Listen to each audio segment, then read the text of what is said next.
السلام عليكم، صباحكم فل وياسمين، صباحكم معطر بذكر الله. فيديو جديد ويوم جديد، ويلا نبدأ يومنا بالصلاة على الرسول. النهارده أول يوم رمضان، كل عام وانتم بخير، ويا رب كده يجعله رمضان مبارك علينا وعلى الأمة الإسلامية كلها. هنعمل النهارده فطار سهل وبسيط. يلا ندخل الفيديو ونشوف هنعمل ايه. بس يا ريت بقى قبل ما ندخل في الفيديو ما تنسينيش في لايك وشير واشتراك في القناة وتفعل الجرس عشان يوصلك كل جديد. اول حاجة حلة كده نصها مية وفيها عصرة من الليمون عشان الحلة ما تزرقش معايا، وكرنباية كده قورناها زي ما انتم شايفين. ويلا بينا نبدأ نسلقها كده ايه على طول. هنا بقى كنت انا غاسله الخضره بتاعتي وحطاها كده في شويه ميه بخل وسايباها لما تنزل اللي فيها. وده كربط كده محترم، مسكته برضو نقعته كده في ميه وليمون وملح، وكمان شويه من السكر وكام حبايه من الطماطم. تمام كده وسبناهم على جنب. وكان معايا كمان كوسه مسكتها كده برضو غسلتها ونقعتها كده في شويه من الميه، علشان انتوا عارفين ان الكوسه بتشيل شويه كده من الرمل برضو. فايه حطيناهم كده في شويه في شويه من الميه، وسبناهم بقى لما كل الحاجات ديت البطه تتبل، والكمان الخضار بتاعي كمان يتحط كده في شويه من الخل والميه برضو ينزل اي حاجه فيه. والكوسه يعني الحاجات اللي هتحتاج وقت شويه وعايزه تتنقع بحطها واسيبها ايه تتنقع. دلوقتي كده بقى المية كانت غلت، ومسكت بقى الكرنباية بتاعتي واحدة ورا التانية كده لحد ما سلقتها. ومتعودة لما بسلق الكرنب بطلعه في مية كده علشان برضو اغسله برضو شطفة كده، وابدأ بقى ان انا اقطع زي ما انتوا شفتوه كده. حلة فاضية دلوقتي كده ما فيهاش اي مادة دهنية خالص، ومعايا كده 3 4 بصلات لان انا عايزة الصلصة بتاعتي تكون كتيرة شوية عشان هعمل اكتر نوع من المحشي، مش هنعمل نوع واحد يعني. هبدأ ان انا اقلب فيها كده لحد اما تطلع الرطوبة اللي فيها، وبعد كده هنزل دلوقتي بزيت. وهفضل ان انا اشوح دلوقتي كده في البصلاية بتاعتي لحد اما تدبل، مش عايزاها تكون متحمرة قوي زيادة عن اللزوم. قرنين من الشطة بقى، وما كانوش مشطشطين قوي زيادة عن اللزوم، يعني المحشي ما كانش حراق قوي، عشان طبعا احنا يعني هنفطر وكده فمش عايزين حاجة تكون حراقة. هبدأ ان انا اقطع الحبتين الفلفل دولت، وهبدأ بقى عشان اشم الريحة بقى وتقولي يا سيدي. افضلي قلبي فيها كده لحد اما ايه تدبل معايا، مش عايزاها تكون متحمره. وهنزل دلوقتي بكميه الصلصه كلها وهديلها تقليبه، وهنزل عليها دلوقتي ملح وبهارات وفلفل اسود وحبهان وشويه كمان من السكر، وهديلهم تقليبه، وكان شويه كمان كده من البابريكا علشان الطماطم بتاعتي ما كانتش حمرا قوي يعني زيت عن اللزوم. وهغطي عليها واسيبها بقى تعيش حياتها. بصليه دلوقتي كده كنت فرماها في الكبه، هنزل عليها دلوقتي كده بالملح والبهارات اللي احنا عاملينها مع بعض والفلفل الاسود، وهطلع كده الكبدايه والقناصيه دولت كده على جنب، وهجيب بقى دكر البط الحلو ده. هبدا ان انا دلوقتي اتبله من بره ومن جوه، طبعا محطوط في محلول ميه حلو خالص ما فيهوش اي ريحه زفاره. وهبدا كمان ان انا اتبله كده ايه بالبصل والبهارات اللي انتوا شفتوها دي. وهاخد دلوقتي الكبده والقنصه دلوقتي كده امسكهم واقطعهم حتت صغيره زي ما انت شايفه كده. وهنعمل بقى النهارده بط بالمرتة، حاجه كده تاكليها. بص هتاكلي المرتة بتاعتها احسن كمان ما هتاكلي لحمه البط اللي احنا عاملينها ومتبلينها ومخليين البط طعمه زي السكر. تمام كده. هقطع دلوقتي الكبده والقنصيه بتاعتي، ومعايا كميه من البصل شويه كده كام بصلايه كده. هجيبهم برضو كده هغسلهم واظبطهم وهقطعهم زي ما انت شايفه كده. القطعيه دي كده عشان نفس التقطيعه دي كده. تمام كده. هنعمل النهارده بط بالمرتة. البط اللي بالمرتة مش بتجيبي مرتة من اللي هي بتبقى طالعه من السمنه، لا هو ده البط بالمرتة اللي هتاكلي صوابعك وراه. يلا بينا دلوقتي كده بقى طاسة على النار فيها شوية كده من الزيت ومعلقة من السمنة. وهنزل دلوقتي كده بقى بالكبدة والقنصاية، وهننزل عليها التوابل بتاعتها. هنحط شوية كده من التوابل وشوية كمان من الفلفل الأسود كده عشان تشم الريحة بقى. وافضلي بقى كده قلبي فيها وشوحي كده. وساعة ما تتشوح معاكي وكده تقومي جاية ايه نازلة بقى بالبصل بكمية البصل الحلوة دي. وبرضه هتفضلي تقلبي كده على طول لحد ما البصل يدبل معاكي برضو خالص كده، وهيكون خلاص يعني هيدخل في السوا، مش هيدخل يعني هيبقى ني شوية برضو. معايا دلوقتي كده حلة على النار نصها من المية كده، وهحطها على النار لحد ما تغلي خالص. يلا بقى كنا خلصنا البصل بالكبد والقوانص شوحناها. هنبدأ دلوقتي ان احنا كده نحشي البطة بتاعتنا. وعلى فكرة ما تخافيش، مش هنحط البطة في كيس حراري ونتحرم من الشوربة بتاعتها اللي زي الفل اللي ريحتها كانت تحفة جدا، وطعمها كمان والدسامة اللي فيها اللي هتزيدي بيها المحشي بتاعك، وهتطلع معاك الأكل زي السكر. هنطبخها في مية عادي، وجبنا كده الزور بتاعت البطة حطيناه كده ايه حشناه كده علشان ايه ما تنزلش برضو اي حاجة في المية في الشوربة يعني وكده. على ما الميه تغلي بقى كنت دلوقتي جبت الخضره بتاعتي، وهبدا ان انا دلوقتي كده ايه اخرطها على طول زي ما انتم شايفين كده.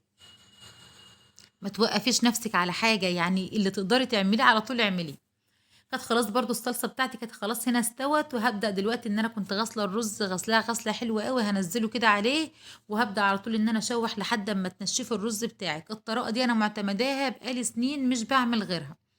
بشوف ناس كده بتجيب كله تقلبه على بعضه كده كله ني في ني، بس انا مش بحب كده. بحب احط الرز كده على النار، وافضل اشوح فيه لحد ما الرزايه تنشف معايا عشان يبقى مفلفل معاكي.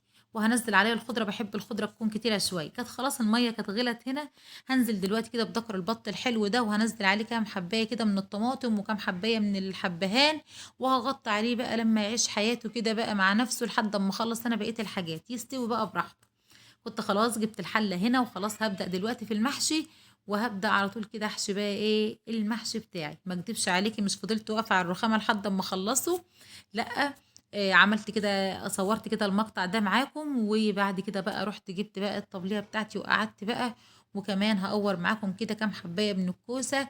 وهروح بقى هاخد الكرنب بالرز بالكوسة بالبتنجان بالفلفل، وهاخد ده كلته بقى، وهروح افضل اقعد بقى كده ايه مع نفسي مزمز كده لما اخلص المحشي كله معايا. اهو عملت معاكم الكام واحده دولت، وهجيب كمان الكوسه بتاعتي كده حجمها مناسب حلو، مش كبيره قوي ولا صغيره قوي. وهبدا دلوقتي كده ان انا اقورها كده بالمقوار ده كده على طول. وهديلها برضو كده ايه هشنشرها كده من فوق عشان يبقى شكلها حلو. تمام، عشان ما يبقاش طعم بس، لا يبقى شكل كمان. زي ما انتم شايفين كده على طول اهو. حلو قوي. والبتنجان ده برضه هعمله، بس هدلكه كده الاول بايديا كده علشان تبقى البتنجانيه طريه كده، واعرف ان انا اقور. ايوه كده. حلو خالص. كنت خلاص خلصت هنا المحشي، وشوفي بقى الشوربه وشوفي جمال الشوربه بقى. وكنت حشيت كمان هنا المحشي، هزود عليه كده حبايه معلقتين كده من الصلصه زي ما انتم شايفين. وهبدا ان انا ازيده على طول دلوقتي كده بالشوربه. شوفي بقى جمال الشوربه. الشوربه حرفيا جباره. ريحتها تحفه جدا جدا، بص عامله ازاي ورايقه. رايقه مش معكره. وبصي والله كانوا شويه شوربه الف هنا وشفا. هزيد بقى المحشي بتاعي كده وهغطي عليه. اغطي عليه دلوقتي واسيبه برضو كده ايه يستوي. وهنزل كمان على إيه الكوسه بتاعتي برضو كده، هنزل عليها برضو شويه من الشوربه هزيدهم كده.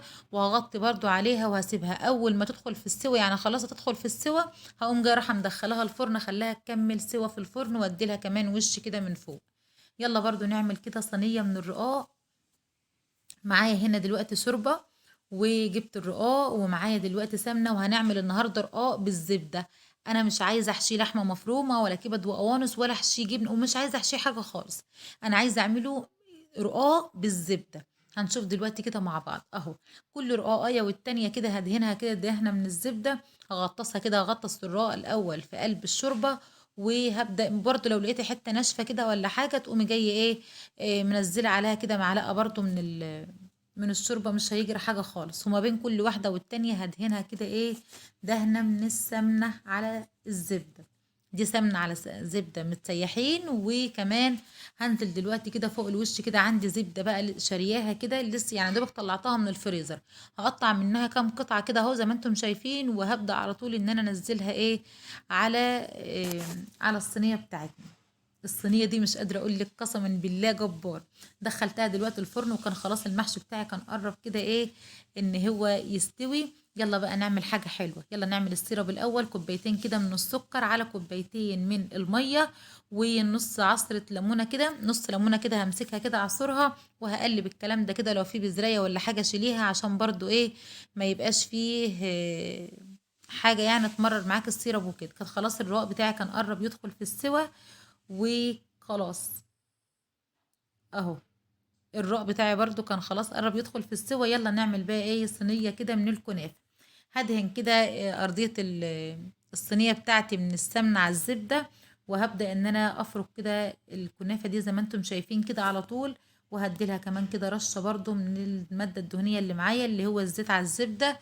وهحشيها زبيب وجوز الهند. مش هنعمل فيها اي حاجة خالص. احنا عايزين نعمل النهاردة اكل كده كله بصوا مصري، اكل كده من اللي هو بتاع زمان. لا هنحشي بقى كريمه ولا قشطه ولا الكلام ده خالص. هنعمله اكل بسيط خالص النهارده. بس كده الزبيب كده على جوز الهند، وهبدأ دلوقتي ان انا احطهم كده في نص الصينية، والنص التاني برضو هبدأ ان انا برضو فرفته كده بايديا، برضو مش هنعملها النهاردة في الكب. اهم حاجة ان انت ايه يعني تتكي كده على الصينية عشان تبقى قطعة واحدة، عشان ما تبقاش مفتفتة وما تتكسرش وتتفرول معاكي. وشها برضو كده هبدأ عليه برضو كده ان انا انزل عليه السمنة بالزبدة دي، وهدخلها الفرن. وكان معايا قطايف برضو، هبدأ على طول ان انا كده إيه احشيها برضو زبيب برضو وجوز الهند كده، وابدأ على طول ان انا احشي القطايف. هنروح برضو نقليها دلوقتي مع بعض، وهنعمل الاكل كله ان شاء الله. كان اكل كان حلو خالص بصراحة، كان تحفة بجد. كل عام يا جماعة وانتم بخير، يا رب يعودها علينا وعليكم يا رب بألف خير. كنت خلاص خلصتها هنا كده تقفيل. زيت دلوقتي كده نضيف، مش يكون مقلي في حاجة قبل كده. وهبدأ على طول ان انا احمر كده على طول القطايف.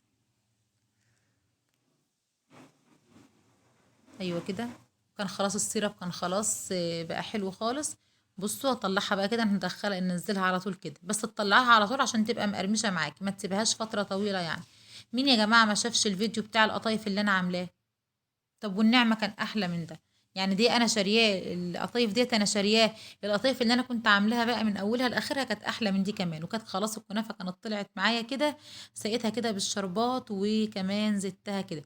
أنا كنت حاطة عليها أول ما جبت الصينية، حطيت عليها الأول شربات، وبعد كده قلبتها على الطبق ده وزدت كمان شوية من الشربات. ويلا نغرف بقى أحلى أكل، وقولي بقى يا سيدي وشم الريحة والجمال. كان ذكر البط كان خلاص كان استوى، حمرته كده، حمرته عادي في الزيت كده على النار.